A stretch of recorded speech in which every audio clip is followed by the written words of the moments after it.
بسم اللہ الرحمن الرحیم۔ سورۃ الفاتحہ کا خلاصہ۔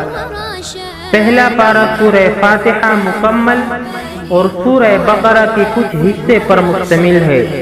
اس پر تمام اہل علم کا اتفاق ہے کہ سورہ فاتحہ مکہ میں نازل ہوئی اور اس پر بھی کہ یہ بالکل ابتدائی دور میں نازل ہوئی۔ یہ سورت 7 آیات پر مشتمل ہے۔ مختصر ہونے کے باوجود اس کتاب مقدس کے اساسی مقاصد اجمالی طور پر آ گئے ہیں، اسی لیے اسے ام القرآن اور اساس القرآن بھی کہا جاتا ہے، یعنی قرآن کی بنیاد۔ اس سورت کی حیثیت قرآن کے دیباچے کی بھی ہے اور خلاصے کی بھی ہے۔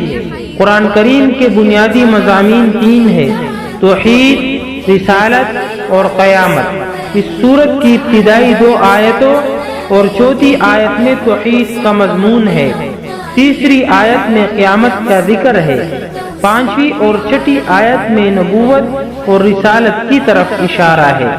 یوں ہی اس سورت میں اللہ تعالیٰ کے اسماء و صفات کا ذکر ہے، اسی کی عبادت اور اسی کی استعانت اور استقامت و ہدایت کی دعا کا حکم ہے۔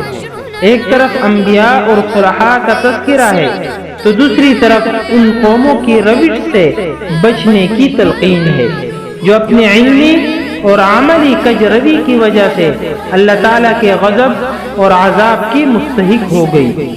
یہ دعویٰ بلا خوف تردید کیا جا سکتا ہے کہ سورہ فاتحہ ایک بے مثال دعا، معارف کا بیش بہا خزانہ اور قرآنی علوم کا ایسا شفاف آئینہ ہے جس میں 113 صورتوں کی جھلک ہم مختصر وقت میں دیکھ سکتے ہیں۔ شاید یہ جھلک بار بار دکھانے کے لیے ہی ہر نماز کی ہر رکعت میں سورہ فاتحہ پڑھنے کا حکم دیا گیا ہے۔